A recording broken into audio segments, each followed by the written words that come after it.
جسے وہ اور سلار گہرے دوست رہے ہوں۔ مجھے تو ہمیشہ سے اندازہ تھا کہ سلار بہت ترقی کرنے والا ہے، بس ذرا قبلہ خراب تھا اس کا۔ چائے پینے کے دوران اس نے امامہ پر انکشاف کیا، جسے امامہ اور سلار نے بے اختیار ایک دوسرے کو دیکھا اور مسکرا کر رہ گئے۔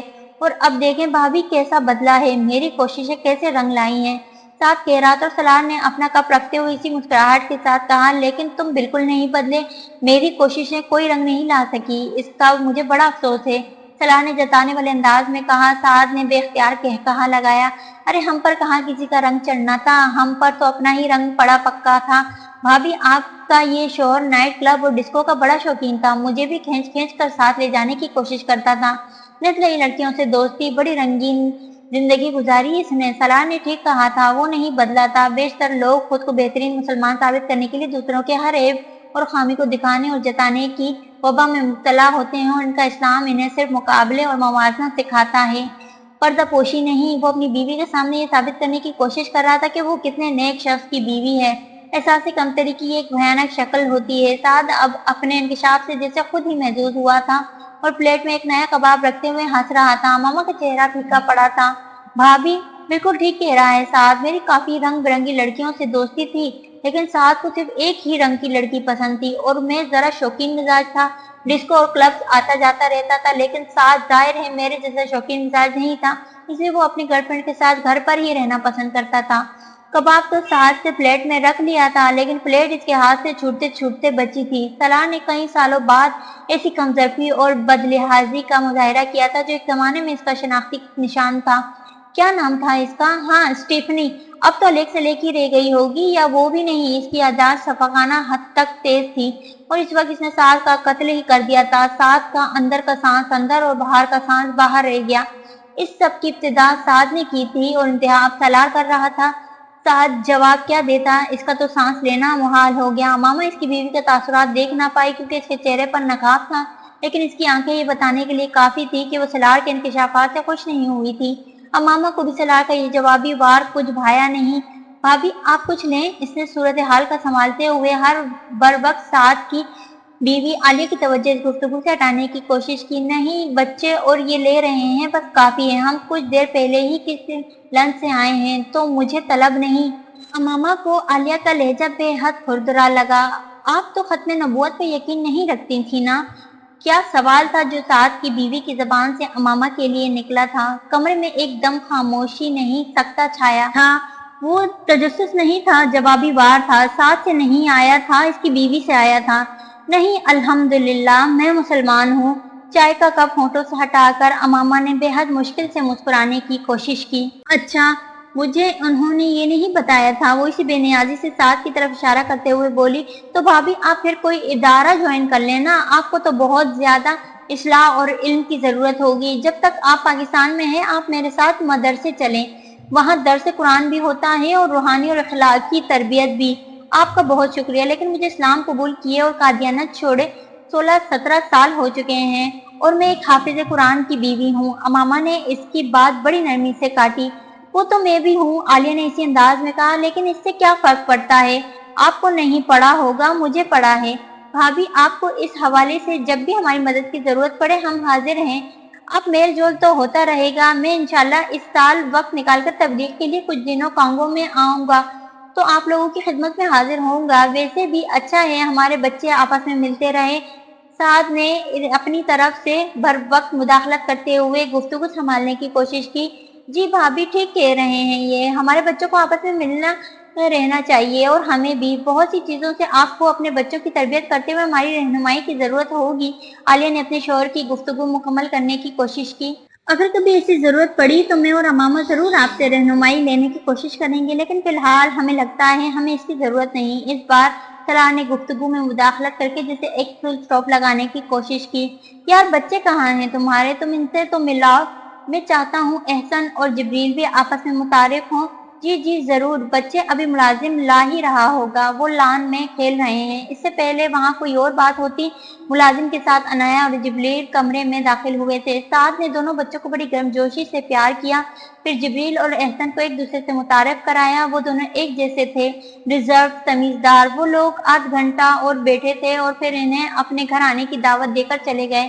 وہ ایک یادگار اور خوشگوار ملاقات نہیں تھی، لیکن انہیں یہ اندازہ نہیں تھا کہ ان کی ہر ملاقات ایسی ہی تاثر لیے ہوئے رہنے والی تھی۔ سالار ایک ہفتے بعد واپس کانگو چلا گیا تھا اور امامہ اسلام آباد سے لاہور سالار کے ساتھ آئی تھی۔ وہاں سے واپس اسلام آباد آنے پر امامہ اور بچوں کو سکندر اور طیبہ کے ساتھ بہت سا وقت گزارنے کو ملا تھا اور اس کے جانے میں ابھی ایک ہفتہ باقی تھا جب سکندر نے بڑے غور و خوض کے بعد اس کو ہاشم مبین کے بارے میں بتایا تھا۔ وہ مجھ سے کئی دفعہ ملنے آئے ہیں تمہارا نمبر لینے کے لیے، لیکن میں اتنی ہمت اپنے اندر نہیں پاتا تھا کہ تمہارا ان کا رابطہ کرواتا، کیونکہ میں نہیں چاہتا تھا کہ تم پھر پریشان ہو۔ سکندر عثمان اس سے کہہ رہے تھے، لیکن مجھے لگا میں بہت زیادتی کروں گا تمہارے ساتھ بھی اور ان کے ساتھ بھی اگر ان کی یہ خواہش پوری نہ کروں۔ وہ بے یقینی سے ان کا چہرہ دیکھ رہی تھی۔ وہ مجھ سے کیوں ملنا چاہتا ہے؟ یہ سوال انسان ماں باپ سے نہیں پوچھتا، سکندر نے دھیمے لہجے میں اس سے کہا۔ اس کے حلق میں جیسے پھندا لگا تھا۔ وہ ٹھیک کہہ رہے تھے، یہ سوال انسان ماں باپ سے نہیں پوچھتا، لیکن اسے تو یہ بھول ہی کیا تھا کہ اس کے ماں باپ بھی ہیں۔ زندگی کے 16-17 سال ان کے بغیر گزارے، ان کے ہوتے ہوئے بھی وہ آج بھی ان سے محبت کرتی تھی، آج بھی ان کے لیے جذباتی تھی، لیکن پچھلے چند سالوں نے سب بدل دیا تھا۔ اب ملنے کا فائدہ نہیں۔ سکندر کو یقین نہیں آ رہا تھا کہ وہ اس سے ملنے سے انکار کر رہی تھی۔ وہ تو صرف اپنے خاندان سے ملنے کے لیے منتیں کرتی رہی تھی، انکار تو ہمیشہ دوسری طرف سے ہوتا تھا۔ ماں باپ کے بارے میں ہم فائدے اور نقصان نہیں سوچتے، صرف حق اور فرض سمجھتے ہیں۔ انہوں نے اس بار بھی ٹھیک کہا تھا۔ پاپا، میں اب ان سے معلق پل پر نہیں جھول سکتی۔ میرے بچے ہیں، اب میں اپنی ذہنی الجھنیں ان تک منتقل نہیں کرنا چاہتی۔ میں بہت خوش اور پرسکون ہوں اپنی زندگی میں، بس ایسے ہی رہنا چاہتی ہوں۔ کسی لعنت ملامت کا بوجھ نہیں اٹھا سکتی اب، کسی معافی تلافی کی ضرورت بھی نہیں رہی اب۔ بس جو گزر گیا وہ گزر گیا، میں واپس پلٹ کر نہیں دیکھنا چاہتی۔ اسے اندازہ ہی نہیں ہوا کہ اس کی آنکھیں کب برسنا شروع ہوئی۔ امامہ، وہ مسلمان ہو چکے ہیں۔ وہ جامد ہو گئی تھی، سمجھ نہیں آ رہا تھا کہ وہ کیا رد عمل دے۔ خوش ہو، وہ خوش تھی، رو پڑے، وہ پہلے ہی رو رہی تھی۔ اللہ کا شکر ادا کریں، وہ ہمیشہ کرتی رہتی تھی۔ وہ مسلمان نہ ہوتے تب بھی میں تم سے کہتا کہ ان سے مل لو۔ بعض گناہوں کی سزا جب اللہ دینا چاہتا ہے تو پھر ہمیں نہیں دینی چاہیے، سکندر نے اسے سمجھایا تھا۔ وہ اس کے اندر کی کیفیت سے بے خبر تھا۔ سوال معافی کا تو تھا ہی نہیں۔ وہ ان کا سامنا اسے نہیں کرنا چاہتی تھی کیونکہ وہ اپنے وجود کو بکھرتا ہوا نہیں دیکھ سکتی تھی۔ اس نے بے حد مشکل سے اپنے آپ کو سمیٹا تھا۔ اس نے سکندر عثمان سے بحث نہیں کی۔ وہ اگلے دن ہاشم مبین سے ملنے پر بھی تیار ہو گئی، لیکن وہ اس رات سو نہ سکی تھی۔ وہ اگلے دوپہر ان کے گھر آئے تھے۔ وہ کمرے میں آئی تو باپ پر پہلی نظر پڑتے ہی روئی نہ ہی رونے کا تہیہ کیے ہوئی تھی۔ وہ بے حد ضعیف لگ رہے تھے۔ یہ تنتنے والا وہ وجود نہیں تھا جس سے وہ ساری زندگی ڈرتی رہی تھی۔ ہاشم مبین نے اسے گلے لگایا۔ وہ نم آنکھوں سے بڑے حوصلے سے ان سے مل کر الگ ہوئی تھی، پہلے کی طرح ان سے لپٹی نہیں رہی تھی، اور پھر وہ آمنے سامنے صوفوں پر بیٹھ گئے۔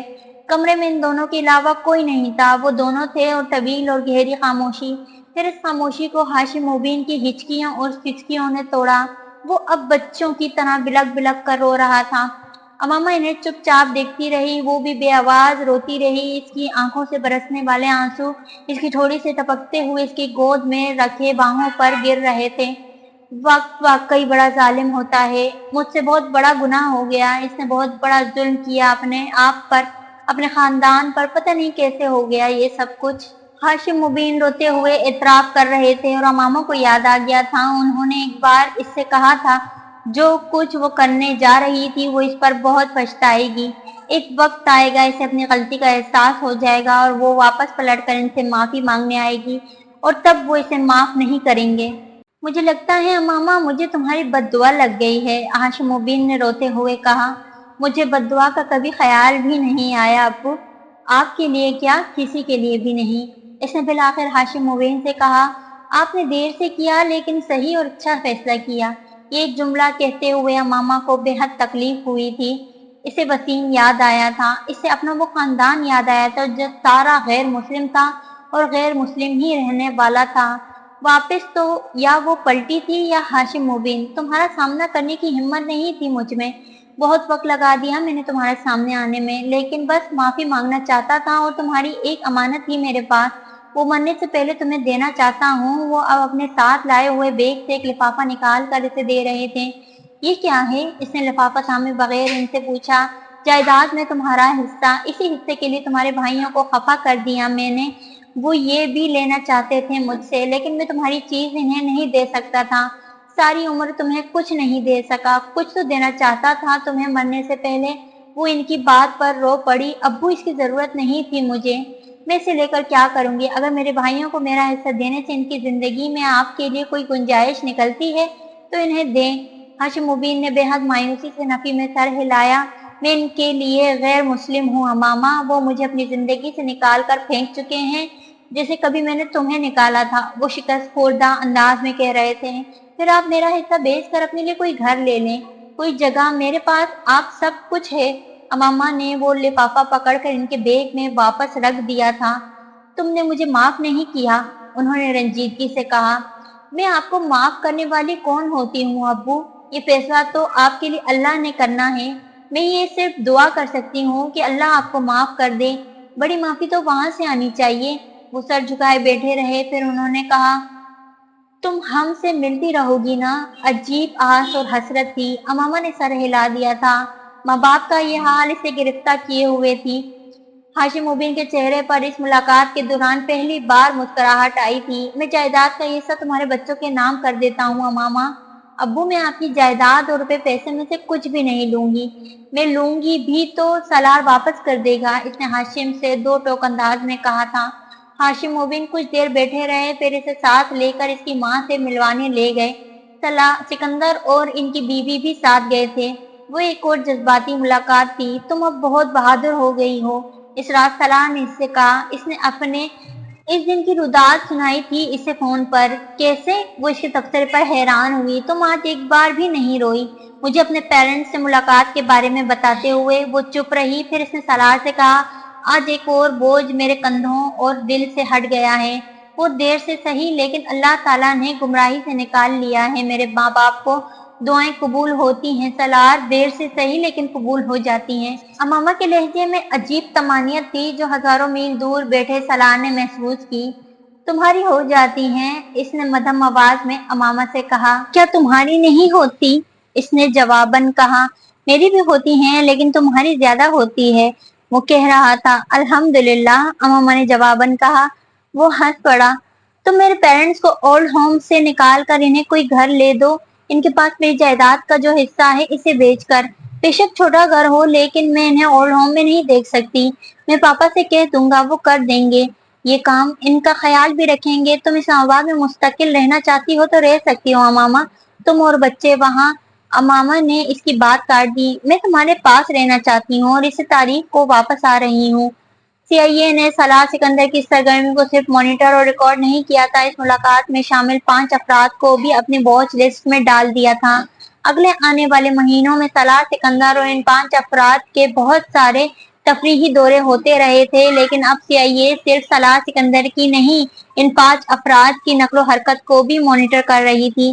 وہ 5 افراد سالار سے صرف چند ماہ ملنے رہے تھے، اس کے بعد ان کی ملاقاتوں کا سلسلہ ختم ہو گیا۔ وہ 5 افراد اب آپس میں نہیں مل رہے تھے لیکن انفرادی طور پر اسی طرح ملاقاتیں کر رہے تھے۔ وہ ایک اسلامی مالیاتی سسٹم پر کام کر رہے تھے اور یہ بات CIA جانتی تھی، لیکن اس نظام کی شکل کیا تھی وہ اسے بوجھنے میں کامیاب نہیں ہو رہے تھے، اور اس کی وجہ صرف ایک تھی، ایک جگسا پزل کی طرح اس نظام سے منسلک ہونے والے سب افراد کے پاس اس کا ایک ایک ٹکڑا تھا اور وہ اس ٹکڑے کو اچھی طرح جانتا اور سمجھتا تھا، لیکن وہ ٹکڑا اس تصویر میں کہاں لگتا تھا یہ صرف ایک شخص جانتا تھا، سالار سکندر۔ ممی، حمین کب بڑا ہوگا؟ اس دن جبریل نے اپنے آرٹ بک میں کچھ بناتے ہوئے امامہ سے پوچھا۔ بڑا تو ہو گیا ہے، امامہ نے اس کے سوال اور انداز پر غور کیے بغیر کہا۔ تو پھر روتا کیوں ہے؟ امامہ بے چارگی سے اپنے بڑے بیٹے کو دیکھ کر رہ گئی۔ آپ اس سے پوچھیں کہ اس کو کیا چاہیے، وہ امامہ کو جسے مسئلے کا حل بتا رہا تھا۔ میں پوچھ نہیں سکتی اور یہ بتا نہیں سکتا۔ امامہ اب بھی اسے اٹھائے لاؤنج میں ٹہلتے ہوئے سے تھپک رہی تھی۔ وہ بغیر آنسوؤں کے گلا پھاڑ پھاڑ کر روتا رہا اور پھر رونے کے بیچوں بیچ دلچسپ چیز نظر آنے پر یک قدم رونا بند کر کے اس کا جائزہ لیے پر مصروف ہو جاتا، اور جب اس کام سے فارغ ہو جاتا تو ایک بار پھر اپنے رونے کا سلسلے کو وہیں سے جاری رکھتا۔